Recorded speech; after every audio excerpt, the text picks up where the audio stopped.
Yeah. We get cheese on that? Oh yeah, me too. Good or bad word, you know? Yeah, I like flavors. plummy, unless it's like really cool copper pipes. Like it's all kind of gross looking.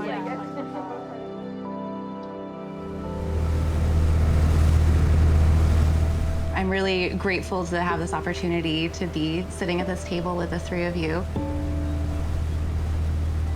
A little over a year ago now, I started learning more about growing seaweed and some of the benefits of it, both for the environment and for communities. I work in mental health counseling, working mostly with kids. I see that there's not a lot of great opportunities for jobs in down East Maine and especially in Washington County. And I also have seen, since I was a little kid, the fisheries that once sustained the town of Lubec completely collapse, and seeing the economy and the population collapse with that as well. And then as things are rebuilding back with tourism being a huge base of the economy, leaving local people not a lot of meaningful work in that. And so it seems like seaweed has such a potential to be an income source for people to actually live in these coastal communities and to make a living. The three of you all have a pretty diverse base of experience in seaweed, so I'm curious to hear more about how you came to seaweed farming and what it actually looks like in reality. I loved the environmental benefits of seaweed, and I loved the nutritional aspect of seaweed. My partner and I were in our young 20s, and we were living in the Midwest. We were hiking a lot, and we were getting really into cooking. And so it was exciting to learn about seaweed and how healthy it was. But I really got excited about being involved in growing food because I think we're so disconnected from where our food comes from. And I think that when we know who grows our food, we have more compassion for the people that are around us in our community. I could make a difference by doing that in a world that feels, sometimes we feel so helpless, I think, at times. Yeah. We're from Maine originally. Jake grew up in a small town and on the water. He grew up lobster fishing and clam digging, and so he had a lot of those skills. We were quite far removed from that in the Midwest. We got so excited about it, actually, that we were trying to initially, this is so funny to think about, we were trying to actually convince people we knew back home to start farms. And they were like, you're insane. Like, we're not doing that. That's crazy. And so we were like, okay. But we just kept finding ourselves coming back to it. So we were kind of like, yeah, let's just try it. Let's just see what happens. What's the worst that's gonna happen, right? It just doesn't work out. And, you know, that's okay. It's like a bunch of experiments that first year. We talked for hours on the phone interviewing people about their experience and what they knew about seaweed farming, gathered as much information as we could. Fast forward now, we're about a 4-acre farm and we grow 3 different types of seaweed and we're involved in the entire process. 5 years strong, growing every year. I always joke that I've always wanted to be a seaweed farmer since I was a kid, because nobody has ever dreamt that. But I didn't come to seaweed because of seaweed. I came because of the opportunities that it presented. My background is in economic development. I was a diplomat for a number of years in the U.S. Foreign Service. And the question I've asked my whole life about everything is like, well, how did we get here? Why did we not figure this out before it became a disaster? So when I moved back to Maine, it became abundantly clear to me that we have a huge opportunity here on the coast, because you said a lot of the fisheries have gone by the wayside, but a lot of the fisheries haven't. Lobster is doing very well, and people are making good money with it. That is different than what was in the past. We were making kind of money from a lot of fisheries, and now people are making good money from one fishery, and that's almost the most terrifying part. The Gulf of Maine is warming faster than 99% of oceans in the world, and those lobster larvae are gonna have a harder time. And when we're completely beholden to one industry on the coast, and when your entire income is tied up in that, and your entire community's income is tied up on it, it leaves us really vulnerable. How can we take this tremendous asset we have, which is cold, clean water of Maine, which is more coastline than the state of California. 4,000 plus lobster license holders with boats, with social knowledge, with a ton of skills, with the ability to work on the water better than anyone. It's not gonna replace lobster, but man, it can help absorb some of the shock of that volatility in the lobster industry. But that's where I came to Atlantic Sea Farms and started in our model of working with fishermen as our partner farmers. And we now work with 27 partner farmers, including Jodi and her partner Alex, who were some of the first to take the risk into kelp farming. We're crazy people. Yeah. So I know you guys are all looking forward to the future, and we're coming at this from a whole different aspect because we were looking at the past growing up in a fishing community that has, and I'm gonna say this on camera right now and someone's gonna kill me, we have sold out to the tourism industry. For me, there's a difference between a job and a career. All of our careers are gone. Unique careers. Absolutely. And that's totally different than a dead-end housekeeping job 4 months out of the season. What are these people gonna do the rest of the time? And the tourism is great. We love the tourism. Okay, it is good. A lot of people make pretty good money on it, but we need to look at how is it gonna be sustainable long-term. 8 kids from my graduating class are still in town. The rest of them went to college, never came back. I don't know half of the people that live on the road I grew up on. I used to know everybody on that road. You could spend all day walking down the 1.5 miles to get to the stop sign, talking to all of your neighbors. So we're looking at it like all of our people are leaving. We're trying to preserve the past and where we came from. And it's been really difficult. We've watched fisheries close down. We participated in multiple fisheries. They shut down shrimping. So it really was a long, hard discussion on, do we even stay? Do we sell it all and just be done with this and give up the dream of living in Maine? Because at the end of the day, we have to survive. So we looked at aquaculture as a way to stay here. And we decided we were gonna do seaweed because it was winter. We had lost shrimp, which was a winter industry, as you all know. And we thought, maybe this will work. Kind of like what you were discussing with your town, there's not a lot of job opportunities where we live other than lobster fishing and things like that. So when we think about what does it look like in 10, 20 years? Come down, you can see what it looks like. Yeah, it's interesting to hear you talk about that because I don't feel like that is the same where we live right now, but I totally see how that could happen. So many young kids leave, they just leave. And I did the same thing. I did the exact same thing. I didn't see that there was a reason for me to stay in Maine until I learned about seaweed, and then it brought me back, funny enough. Alex is the second youngest fisherman in his grounds, and he's almost 40. Wow. Our graduating class last year, I think it was like 23 kids. Wow. Alex's graduating class was over 100. How many is it in Lubeck? So how many do you have? They shut down the high school 2000 or 2001, and there's been talk multiple times of shutting down the elementary school. On the other hand, though, you also have this like living memory that there's people who are still alive that remember like working in the canneries. And like when I was little, my grandmother had a store where she made lunch for the people who were working in the 2 processing facilities that were still open in town. And that was after there had been tons, and it was just kind of the ones that were barely hanging on. I remember when I was little sitting in front of the wood stove listening to people talk over lunch, and that's not there anymore. And I That know community is... yeah. And even though that was kind of like an echo of what it had been, that was still there. There's something really valuable and really exciting and really needed that I hear each of you speaking about. There's the potential for it to fill this gap. There's a huge need. I'm like, we need to help the fishermen in our community. And so we hire them.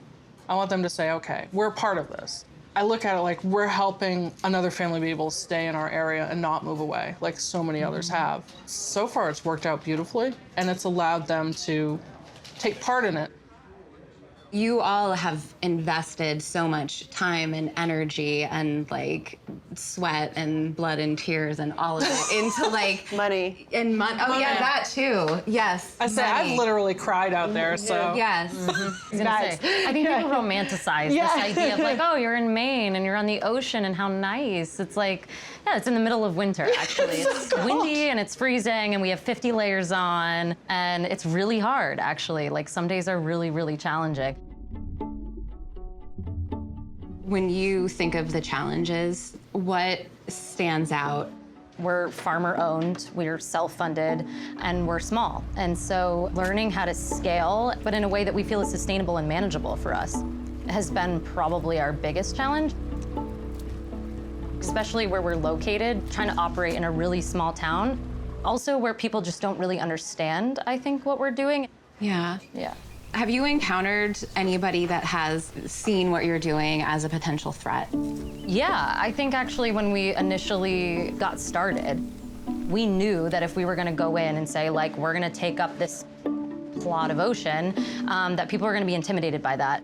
So we started really early having those conversations and trying to educate people, letting them know that we weren't there to try to take away from them, that we were there to maybe even try to help them in the long run. So we started with town hall meetings, talking to landowners, talking to the community in general. I think that people have a tendency to dislike what they don't understand. And when you can understand why they feel the way they feel and why they're territorial over their space, I mean, these are people who've lived on the water for generations, so it makes sense, right, that they're protective of that. It was funny when we first started this, we were working from the preconception that like, okay, well, exactly what Morgan said. Let's make sure fishermen feel like they have stake in the game. What we didn't realize is that we have to consider the person who doesn't want to see a farm from their $3 million house because they don't like mooring balls. They bought that house in Maine because they want to see those working waterfront communities. That's why people love it here, and they're taking that out of existence by not supporting our ability to be who we've always been. We work on the water. We work on the water, we do. And that's what we do on the coast. Well, part of it is they don't understand, and I had some opposition. You had, yeah. To the site I thought was gonna be like, smooth sailing. Yeah. It's an acre, so we got this, right? We're gonna have a problem with that 4-acre site out there. 4-acre site, nobody cared. Because they couldn't see it. Everybody was like, even the people who could see it, we went out, we met them, we brought them our whole plan. I had that little slideshow thing I did for everybody. It was great. And they were like, this is great, we love it. And I'm like, okay, this is going better than expected. We're good. And then the comments came on my little dinky 1-acre site.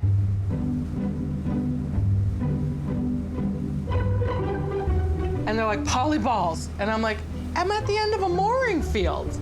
Like, polyballs as far as the eye can see.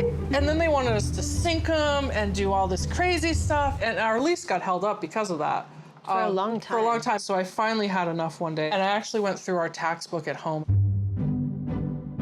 I pulled up everybody's property taxes who opposed my site, and I wrote it down.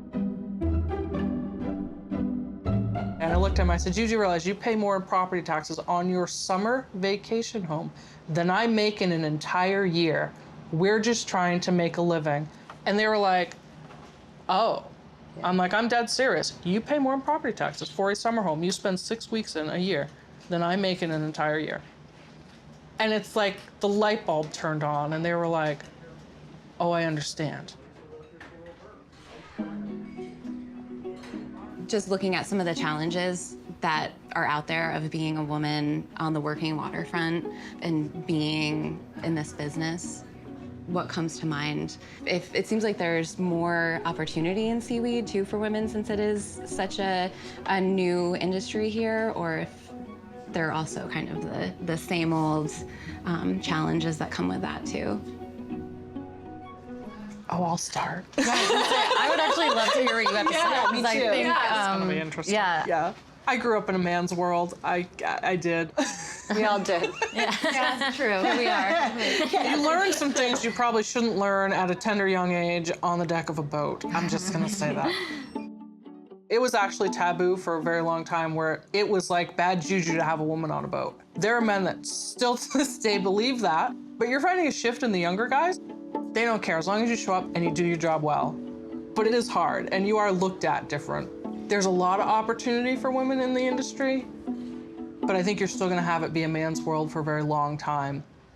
I think, though, where women have a lot of opportunity is in the business and in marketing, because I think that women-run businesses, employees are happier and people are happier. All the data proves all of that. Yeah, exactly. You made a good point that in aquaculture in general, there are a lot of more opportunities for women to get in.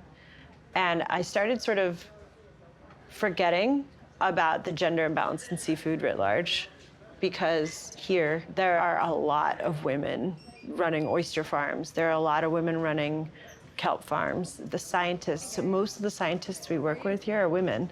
But I know statistically the aquaculture industry has significantly more women than the seafood industry. The statistics in the seafood industry are terrifying. 1 out of the top 100 seafood businesses in the world is run by a woman.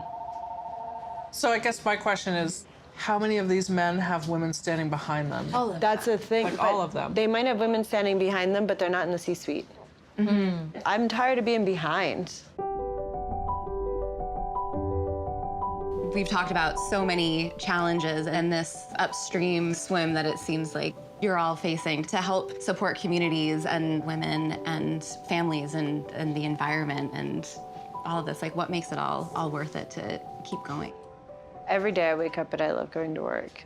My staff is amazing. Our 27 partner farmers have never done anything but believe in us, even at times where they maybe We might question them a little bit. Yeah, like when Jodi and Alex started, it was on a whim of me being like, I promise we will buy it.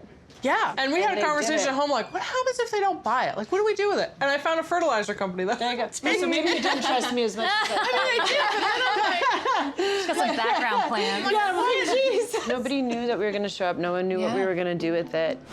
That was particularly acute when we got this big deal with Sweet Green and a bunch of other fast casuals that were moving like tens of thousands of pounds of kelp a week. And we had expanded so much with so many partner farmers because we had the demand and we were growing for the demand, and we promised them all we would show up. And COVID hits 3 weeks before harvest season starts, and we had just enough money to cover harvest. And we wrote an email to all of our partner farmers that said, we'll be there. I'm like, what do you think they're gonna do with it? No, it closed down. We were probably just gonna just put it to in a dump or something. We just we had no idea. We were like, well, if this is the last thing we do, we will be there. They believed in us.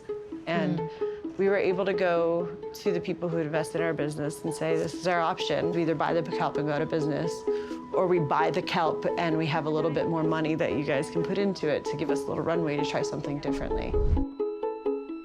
And they tried the second. And here we are. We're standing, and we just moved into a 27,000 square foot facility, and we're in 1,700 stores across the country, and restaurants and ingredients and all of that. The fact that everyone showed up at the dock and people stayed with us and trusted us and believed in us, like, how could I not get up every morning? I just feel so fortunate to be here with these people in this business doing this thing, because it's weird and it's hard and it's new, but there's nothing else I'd rather be doing. What keeps me going is the lifestyle that we've been able to build. That I can wake up and some of what we do is outside, and we live in this very beautiful, remote place, and we have this incredible community of friends that also contribute to the community in their own way. It's a really simple way of living, and I don't know that if we had not gotten involved in seaweed, that would be the case for us. If I can do this for the rest of my life and contribute to the environment and food in a really positive way, I'll consider myself to be really, really lucky. For me, it's just about helping our community, and then to be able to help other people who want to get into the business. I am behind the scenes. I do all the back-end paperwork, the non-glorious. It's Jodi Brewer calling. We need to schedule the hearing with the new harbor master. I am one hell of a buoy painter, and all kinds of different people stop when you're out there painting buoys. Locals, some of our landowners stop in and, what are you guys doing and how is it going? So it's really about getting up and just continuing to help our community and showing people that they can do it.